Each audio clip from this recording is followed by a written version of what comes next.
Well, if you're anything like me, you're probably sick and tired of hearing about COVID-19, so I'll keep this pretty short. I'll be right back.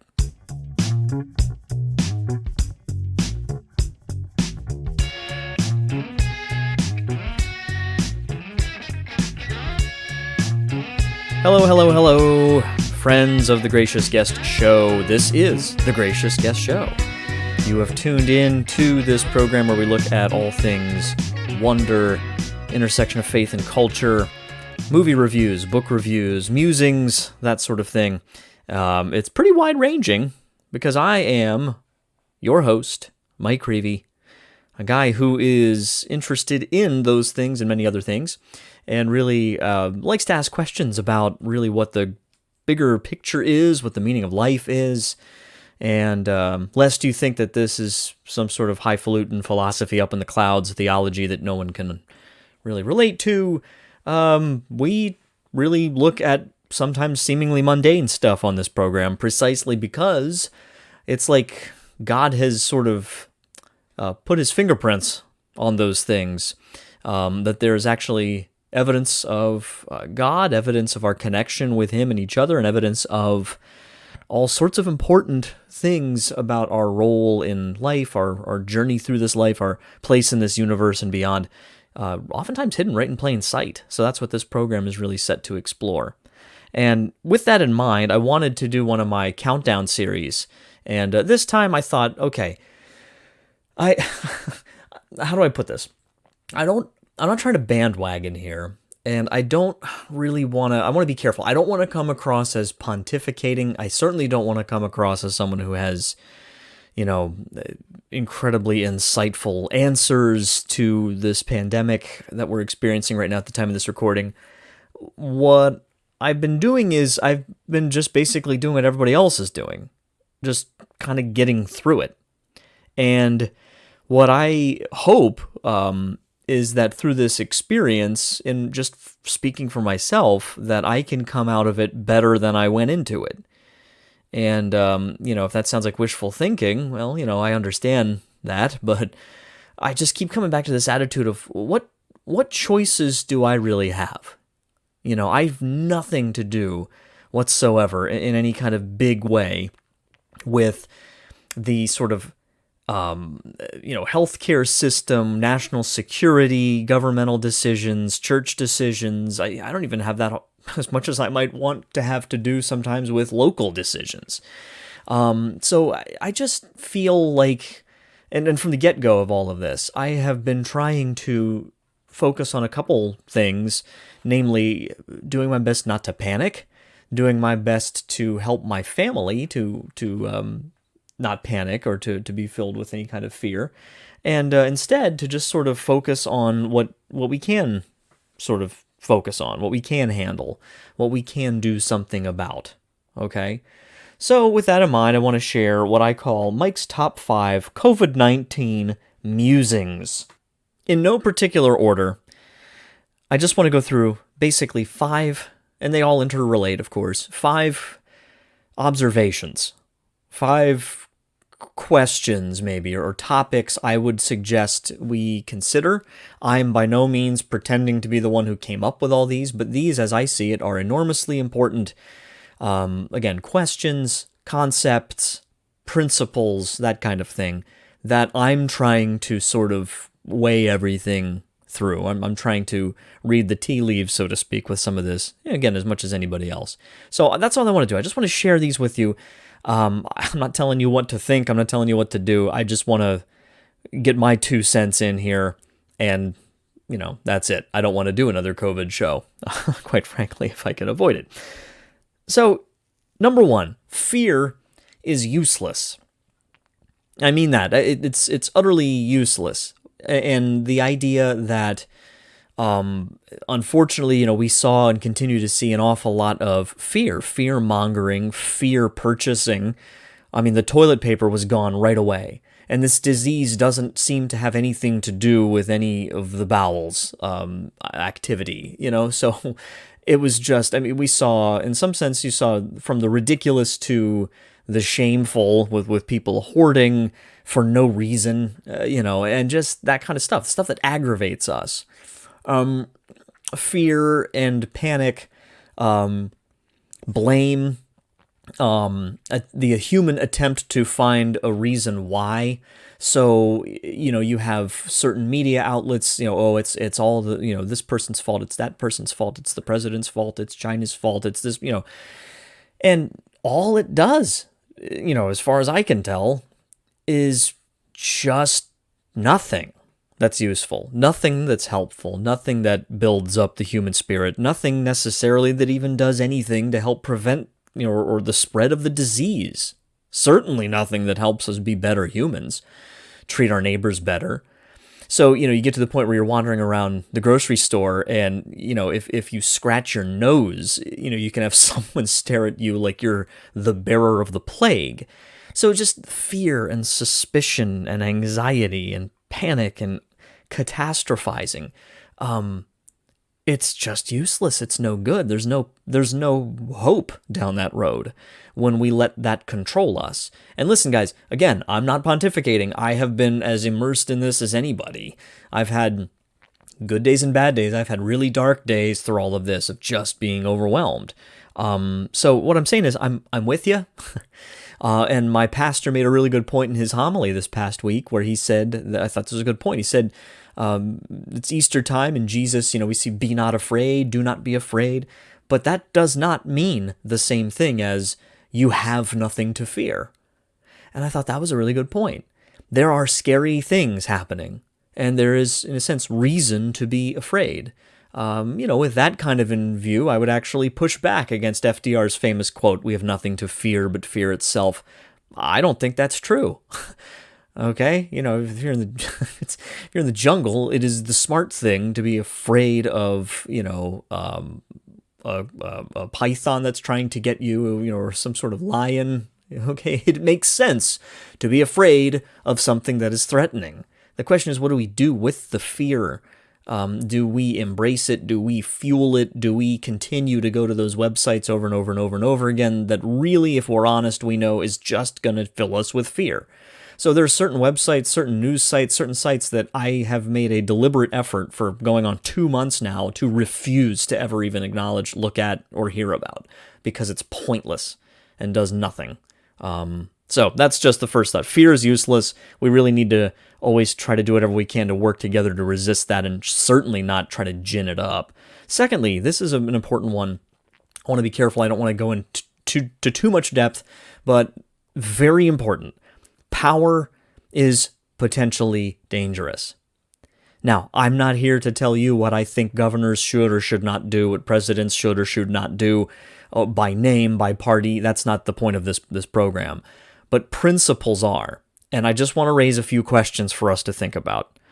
Things like that we've seen through this, good questions for us to consider as we move forward. And especially, I'm recording this in the United States, we have the great advantage of a nation where we're actually allowed to, under law, and not just allowed, but protected under law, to think about these things and discuss these things openly.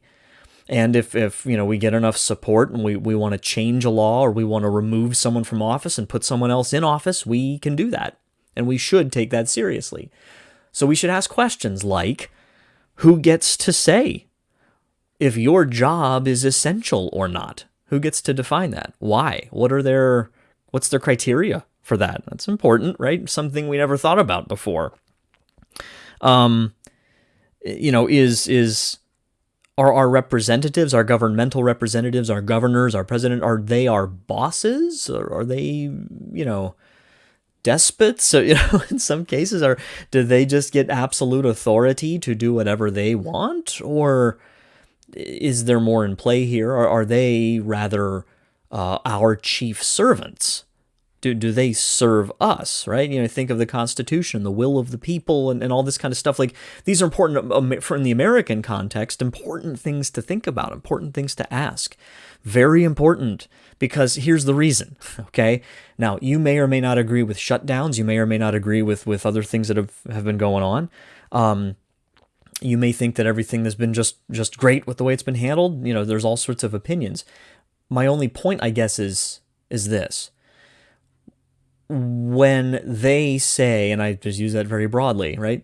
When they decide that your religious beliefs are a threat, when they decide that your skin color is problematic, when they decide that your political views need to be suppressed, when they decide that your moral opinions need to be eradicated or washed away, or you need to be re-educated, or, and I'm not trying to be what's the word I'm looking for here? I'm not trying to be an extremist by any stretch. I'm not trying to be an alarmist. This is an important thing for us to think about. There's an old saying that a little power in the hands of a little person is a big problem.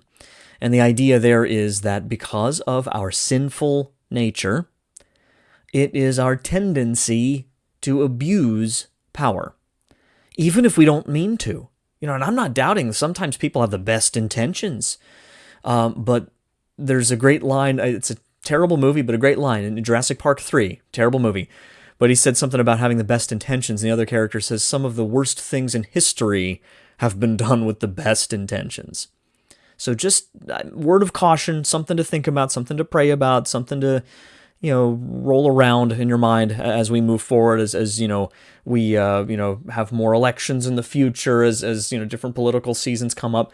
Pay attention to what candidates are saying and what they think the role of power is, where they think that authority comes from, who they are accountable to, or if maybe they don't seem to think they're accountable to anybody. Very important to pay attention to. There is nothing unique about our nation when it comes to human nature. Well, there's lots that's unique about our political system and all that, but human nature is always tainted by sin and always tainted by interests and those kinds of things. So power is potentially dangerous, and tyranny is never more than a few concessions away. So just keep that in mind, okay? Something to be aware of. Third, materialism is stupid. I'm just going to say it. I went back and forth on whether I wanted to say that it's false or it's stupid. It's both. And what I mean by this is, yes, in a moment like this, it is absolutely so critically important to fight, in this case, a virus, to provide as much physical care, medical care as possible. Absolutely important to take those measures to make sure we're being clean. If we have to do social distancing, whatever we have to do when it comes to the physical response.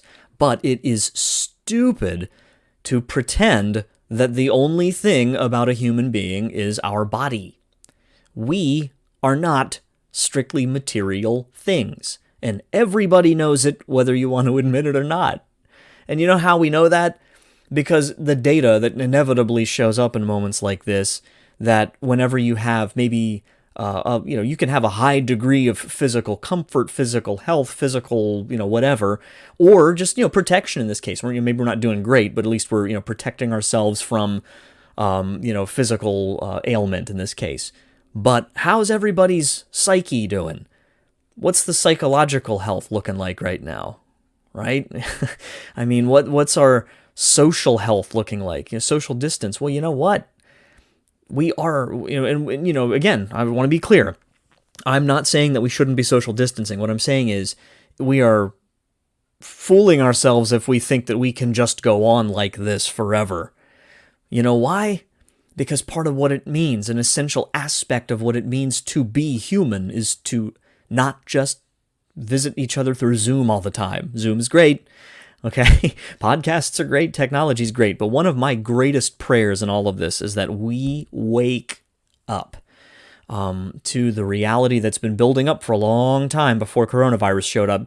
All the data showing us how miserably lonely, separated, distant people feel from each other, right in the midst of a time when we have more tools than ever before that claim to connect us. We're so connected, we're so plugged in, but we're miserable and we're lonely. Why? Because it's not the same. I'm a high school teacher. I've been using this technology like mad, just really doing some cool stuff with it, presenting my students with digital lessons, all that kind of stuff. I miss them terribly because it's not the same. It's never possibly going to be the same when you're not there with them, when you're not in the same room with them. It's just not. Because we are fundamentally incarnational things. We are spiritual and physical. The fancy term for that is psychosomatic, body and soul, okay, together. And when you separate body and soul, the Catholic definition of that, friends, is death. Right? Physical death is formally, when the body ceases to function and the soul, the animating principle of the body, they're separated from one another. That's death. Okay? But you don't cease to exist. There are tens of thousands of testimonies and studies, case studies of people who have all kinds of these near-death experiences where it is just a fact that the human consciousness transcends bodily functioning. It's bizarre, it's mysterious, we can't wrap our minds around it. But materialism, there's one thing we can say for sure about it, is it's not a true worldview. It's not a true system that takes into account the actual data. We are not just bodies. It is not just enough to lock everybody up and to have everyone lock themselves up rather and stay at home, defeat a virus, and then just we'll just stay away from each other and never get sick again. That's not going to happen. And we're going to have to go back out, and we're going to have to be back together with each other. Hopefully being smarter about sneezing on our hands and shaking hands, but we gotta, I'm feeling it. I'm sure you're feeling it. We're meant to be together, really face to face. That's just what we are. And there are some things that are worse, far worse than coronavirus. Lots of things that are far worse than coronavirus. And loneliness and despair and heartbreak and emptiness and separation, certainly after a while, far worse. Okay? That's my take on it for what it's worth. Two more. Humanity is resilient. That doesn't mean all human beings are resilient, and I've had my fair share of it this time. It's so funny to me. So you go to the store and you see just people, and then maybe I'm that guy that day, someone who you can feel the despair or the fear coming off them, right? Feeling that crushed sense. But look around us too, you guys, because there's so much good news. Fun things like John Krasinski's, thing he's been doing that's some good news. You look at all sorts of media and entertainment outlets where people have really tried. Again, I was just saying how we need to be together, but when we can't be, trying to use these tools we have to sort of create that sense at least, to reach out to each other, to try to do things for each other. I saw one story where a guy had made like a bouquet of it was like flowers, almost looked like. He did this artistic bouquet of toilet paper and was giving them out. And some mom somewhere who was making anonymously making lunches for people in the neighborhood or for first responders to just pick up. And they didn't know who this lady was. She was just making these lunches. The incredible support people have shown our healthcare system, our law enforcement, our first responders, very inspiring, beautiful to see. I personally am very I'll be honest, I've been confused, I've been frustrated, I've been at a loss in many ways for sort of institutionally the church's shuttering of all the churches. I get it, I've heard all the arguments, and I kind of go back and forth. I understand that it's important for us to be supportive of health concerns and those sorts of things, but like I was saying earlier, I'm a little concerned about some of the discussion in the wake of all this, where some people will say, and I firmly believe it, some people will sincerely say, I'm not really interested in you, church, anymore, because when I needed you the most, all you gave me was online videos and that sort of thing. As great as those are, and I'm not knocking those at all, I do feel deeply this deep pain, this deep anger and frustration that many people do throughout the world, that there's no way, to receive the sacraments. There's no way that's really been allowed for us to do those sorts of things. And even places where small gatherings where they were desperately trying to follow all the social distancing and everything. Again, I'm not saying pack the churches with people not taking care, but cases where police raided places where they had hotlines. They have hotlines in some places set up for you to rat your neighbor out if they're having a religious ceremony. So reference point number 2 again about, power potentially being dangerous. And if you get somebody who realizes that they can just shut the church down by saying it's a public health concern, they don't need to do it violently like they have in some parts of the world, right? So that kind of loops back to number 2, that we have to be very careful about that, and very careful how we interact with the world, how we interact with the, sort of civil state and all that kind of stuff. But beyond that, back to the good news. I've seen so much individual resilience. I've seen, like my pastor's been doing some awesome stuff. I've had some great conversations with priest friends of mine. I've seen so many things that have really helped me personally to be able to cope with a lot of this and deal with it. And so it just reminds me that human beings are not made for cowering fear, like, some deer hiding behind a tree, shaking like a leaf, terrified with, just with an inch of its life. We are beings that are meant to be radiant, exploding with joy, and especially for us Christians, living the resurrection reality of Jesus Christ, that this whole world isn't the end of the line, and that death does not have the last word, let alone coronavirus, right? Because even if you catch coronavirus, for most people, the overwhelming likelihood is that you'll recover from it, okay? And let alone as we go down the road and develop all sorts of treatments and that kind of stuff. But even if you die from it, even if you die from anything else, that's not the last word. And so where I have seen people pointing that out and helping to raise my spirits up to remember in the midst of this temptation to be fearful, to remember that, and this is tying into point number 5, to remember that God is good. That God is good. I do not know why he let this happen. I don't understand what the point of all of this is, but I do catch glimmers already, even before this is even over yet, that remind me of certain important things. Remind me of the importance of taking my time, of appreciating each moment, each day, of appreciating things that I take for granted that, people around the world, even if there were no diseases, that people suffer horrible things every single day that I can't even imagine. I mean, here we are in this pandemic that's just rocking everybody's life in the United States and just destroying all this stuff, and it's so terrible. I haven't lost running water yet. At no point has my power gone out in my house. I've never had to wonder where my next meal was coming from. My problem has been, oh man, they didn't have the kind of fish I wanted at the grocery store, or they didn't have the right cut of chicken. Now, yes, some stores are out of stuff. Some place I've had to, go through a process of trying to find where I can go. But no, I haven't gone hungry yet. I haven't gone to bed hungry a single night this whole time. Neither has anyone in my family. So what in the world do I have to complain about? I mean, God is absolutely good. God is with us. And as I said a while back in my sort of Easter message for everybody on the Gracious Guest show a couple weeks ago, same thing again. Sometimes he walks away from you. Sometimes he sort of retracts a little bit. He pulls back a little bit. You don't know where he is. You can't feel him anymore. You feel dry. You feel empty. You feel scared. And you don't know where he is.